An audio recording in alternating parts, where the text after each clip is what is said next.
Well, I'm testing this on multiple machines. I gotta trim that wire, but I had Jake Allen fly out and give me a hand, because especially with just getting over being sick and everything, and I had to rip apart one of the machines that I was building for someone because I wanted to update them to the newest setup.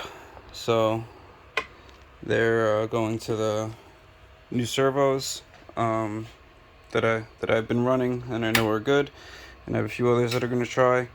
Um, I had to go back and forth between a duet and octopus board, so this is the only other change that I'll probably end up making is go back to an octopus in this one, just for the hell of it.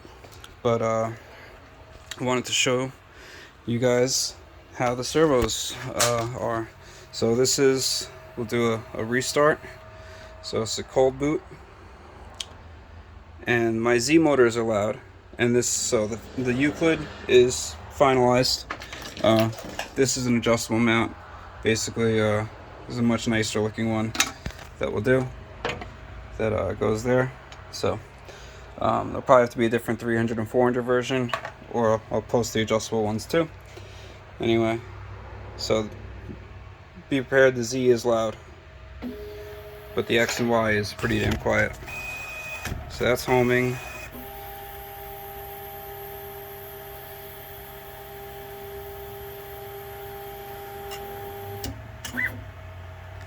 Now the quiet gantry level.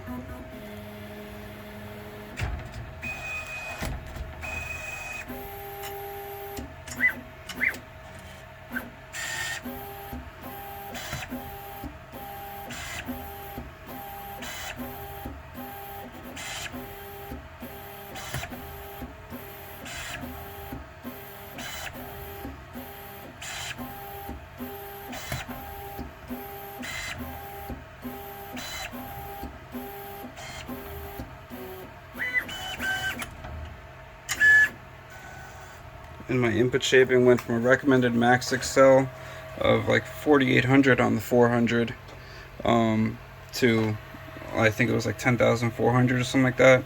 So this is running through a 624 gauge constant flex igus cable, and then just a regular power wire. I'm probably going to get a 8 conductor version of this wire, so it'll be single wire. And then this is running through 422 gauge, which I'm hoping I could find maybe 226 or 228 and 220 gauge, whatever. But the 22 gauge is rated for 7 amps, the 24 gauge is rated for 5 amps, continuous at 85C.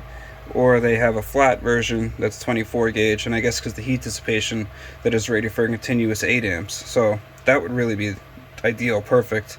But it makes me realize too that the rating is more to do with temperature. So 424 probably is sufficient. I have to get some more information from igus, because if it can handle 24, it can handle 5 amps with 4 pairs, but in a flat cable it can handle 8 with the same exact wire. Or another wire that's 10 amp with 2 pairs drops to 7 with 4 and 6 with 6, so it makes me think that it's the actual constant heat. So since we're only using 1 pair for power and 1 for signal, I think we'll probably be alright, but I really don't want to push beyond spec, even though we'd only use that amount of power during initial heat up. But either way, this is just much cleaner. I have to shorten some of these cables a little more to make everything safe, but it's just rock solid, consistent. The way it docks and the homing speed is phenomenal, which you can do with optical end stops and good servos. I mean, these are 16,384 position encoders, so extremely high resolution and vector control. So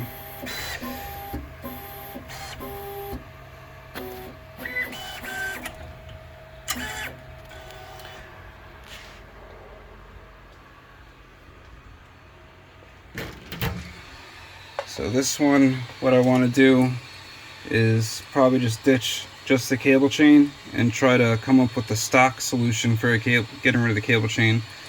And because right now I just have this janky, you know, to hold it up, because that's what you really need to do in order to not have issues. And then this one is a non-servo tool board setup. And then the last thing to show is this is something that Jake made up, so we can reprint the back housing piece and it'll allow cables to pass through, and then you can change these pieces for whatever we want.